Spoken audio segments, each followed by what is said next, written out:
Had you fought like a man, you need not have been hanged like a dog. And Bonny. She seemed like a lovely person. She was definitely not one to contend with. We've all heard the stories of good triumphing over evil. We hear about the bad guy getting his just dessert, and we all feel a little warmer inside because of it. Justice has been served.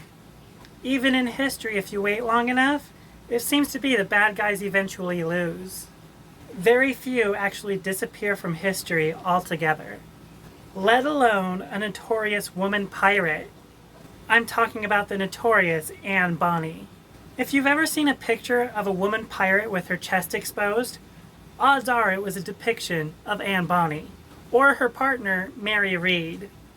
It was said that when they would go into battle, they would often expose their chests. That's an unfair tactic. I bet most men didn't even know what to do. That was the point.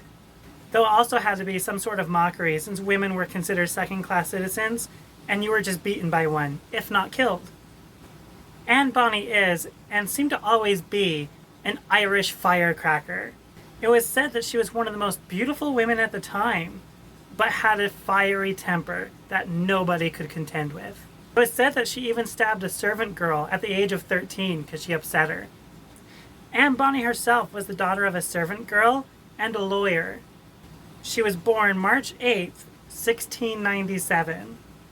Her father left Ireland to escape his wife and her family so he could live with the servant girl. They moved to London, and he would dress up Anne as a boy to work in his office and called her Andy. William Cormac was savvy in business, more so than in law, so he made most of his money through commerce rather than law. Small-time pirate James Bonny married Anne in hopes to get her dad's fortune. However, her dad hated James Bonny, and so he disowned his daughter for marrying him.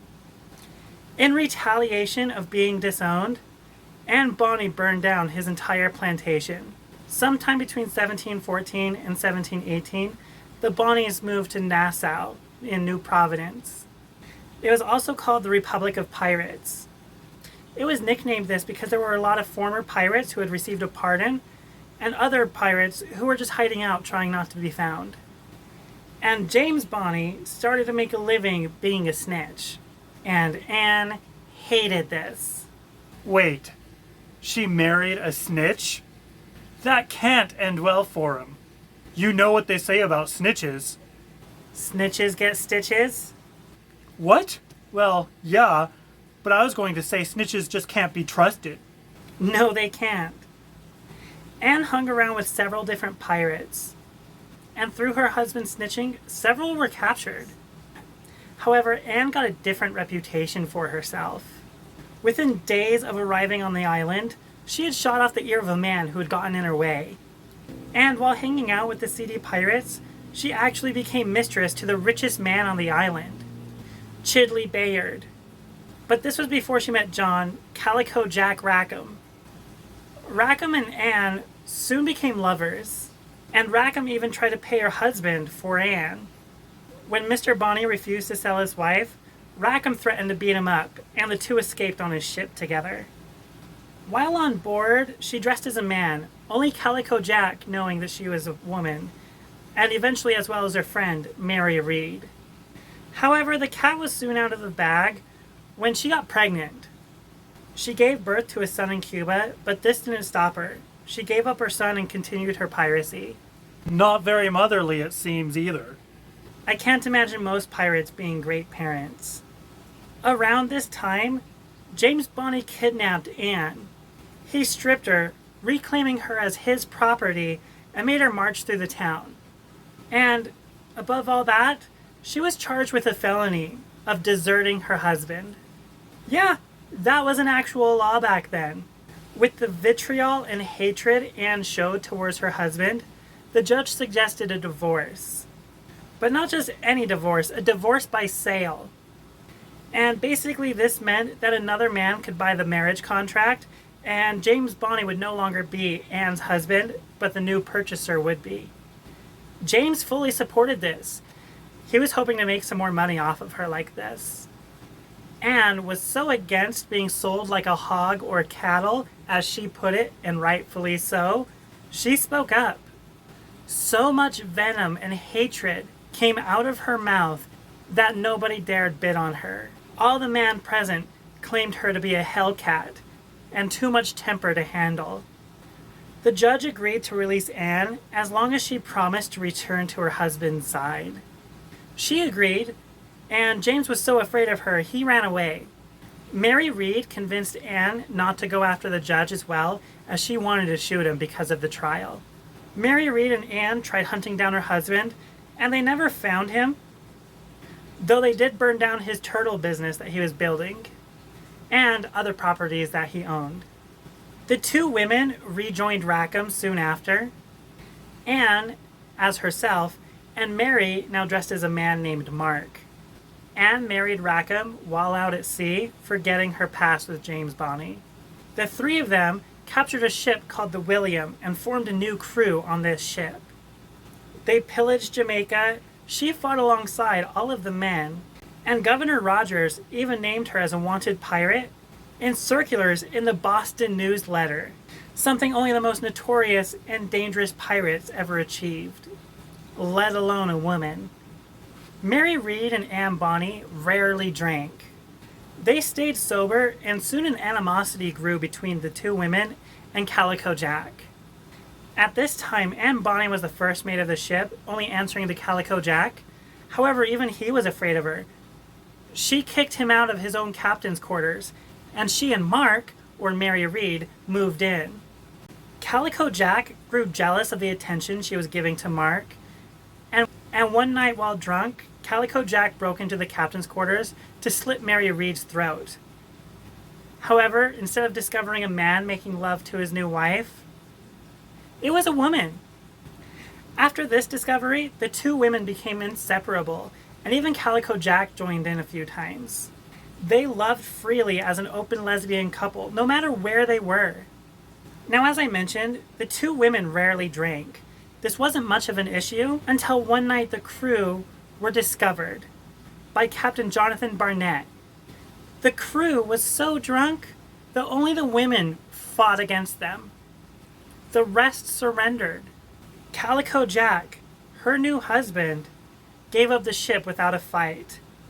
Almost immediately. It was said that he surrendered before many of his own men. It was because of this that Anne Bonny famously said, "Had you fought like a man, you need not have been hanged like a dog."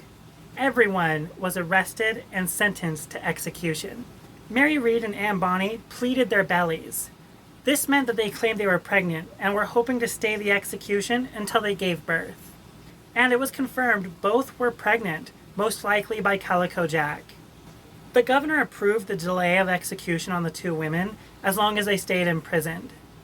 And Mary Read died in prison from a fever, most likely from childbirth.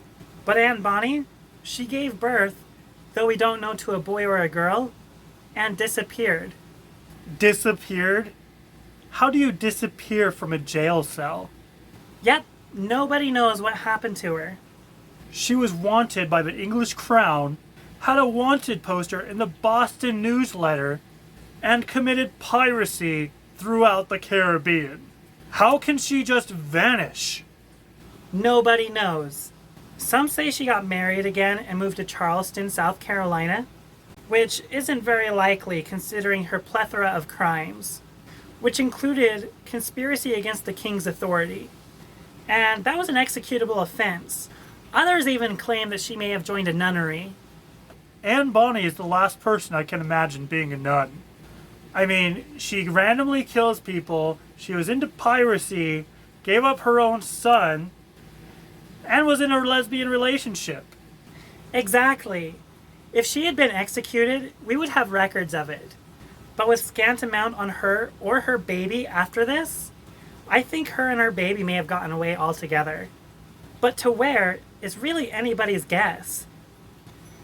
She was wanted across Jamaica. She was wanted in England because of her crimes. She was wanted as far north as Boston. There wasn't really many places she could hide. Maybe she was abducted by aliens. At this point, That's as good of a guess as her being a nun. Well, lore lovers, what do you think? What do you think happened to her? Where did she go? Let me know in the comments down below. Anne Bonny was as fierce of a pirate as her reputation told of. She was a feminist, a criminal, and honestly an inspiration as she stood up for herself. She went against the norms of the time for women and thrived and dominated in a male-dominated world, playing by her own rules. She will forever be known as a pirate during the end years of the golden age of piracy.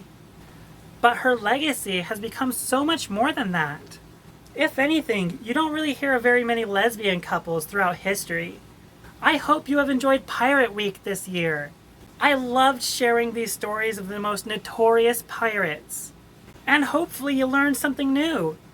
Who are your favorite pirates? Do you want to celebrate Pirate Week again next year? Let me know in the comments down below. And if you liked today's video, be sure to like and subscribe, and hit that bell notification icon to be alerted for when the next video becomes available.